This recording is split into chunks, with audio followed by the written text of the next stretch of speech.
Another day at BetVictor Championship League Snooker. Phil Yates is with me, and Phil, before we look ahead to today's play, a quick look back at yesterday evening. What a finish with Dave Gilbert and Lu Ning on table one. Wasn't it just a really good match? I think it was a really good group all the way around. Look at Zhu Si. He went into his last match. He had the chance to top the group had he won the match.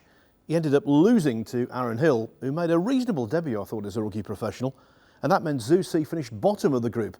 So then it was all about the last match, David Gilbert against Lu Ning. It had twists, it had turns, it had luck, good and bad. In the end, we thought Lu Ning, after potting a really good red to the middle pocket, was going to nick it, but then he missed the blue and Gilbert did the rest.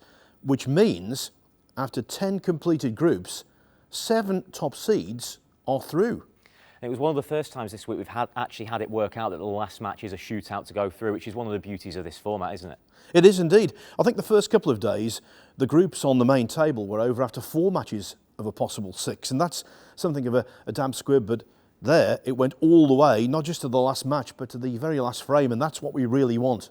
And a little word on Aaron Hill, because he's highly rated. There's a lot of respect for him, especially in Ireland. He came here, he won his first frame, he won his last match as well. What did you make of him? I think he's going to be a good prospect. You can never tell 18 years of age just how far people are going to progress in the game. You can't make wild assumptions either way. What you can say about him is that he's got a good amateur record, he's got a good junior record, he's the European under-21 champion at the moment, and certainly he's got sound technique. And one thing I did like, when he's in amongst the balls, he seems to build breaks in a sensible way. He knows which shots to take on, and you know, at top-level snooker, you need to score heavily. You just do. That's a plain and simple fact. And it seems to me as though he's got some scoring power. Well, it went right down to the wire on table one, not the case on table two, because Zhao Xingtao had that wrapped up with a couple of matches to play. He was very good. Yes, he won his first 2 matches, then took his foot off the gas, no doubt. But the damage was done. Zhao Xintong is one of the most underrated and certainly underachieving players, I think, in the game. All of the other professionals rave about him. They know he's got a really arrow-straight cue action. He's got the ability to pot balls from anywhere. And again, he was a top seed.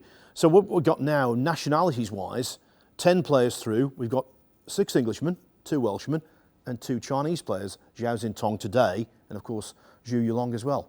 And coming up today on table one, a former Championship League snooker winner, Stuart Bingham's in action. Yes, and a Championship League snooker stalwart as well. And you know, it's no coincidence. So many of the players who over the years have played an awful lot of Championship League are prospering here again. Judd Trump, Barry Hawkins, David Gilbert. I might have missed some names off that list as well. Robert Milkins. And now Stuart Bingham, I expect him to come here tomorrow. And there's no doubt he should be favourite to win the group. And one of the other players in the group is James Cahill, of course, famously beat Ronnie O'Sullivan at the Crucible a few years ago. I guess with this format, gives him the opportunity for another big scalp. He's a very good player, James Cahill, there's no doubt about that. He blows hot and cold, but when he plays well, he's a match for anyone.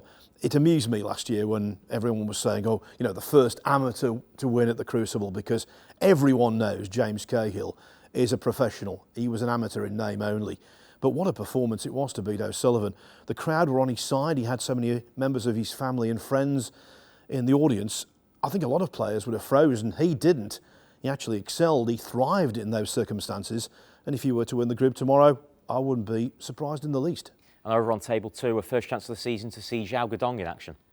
Yeah, Zhao Guodong, another one of the fine Chinese players. There are so many now, 24 Chinese players on the circuit.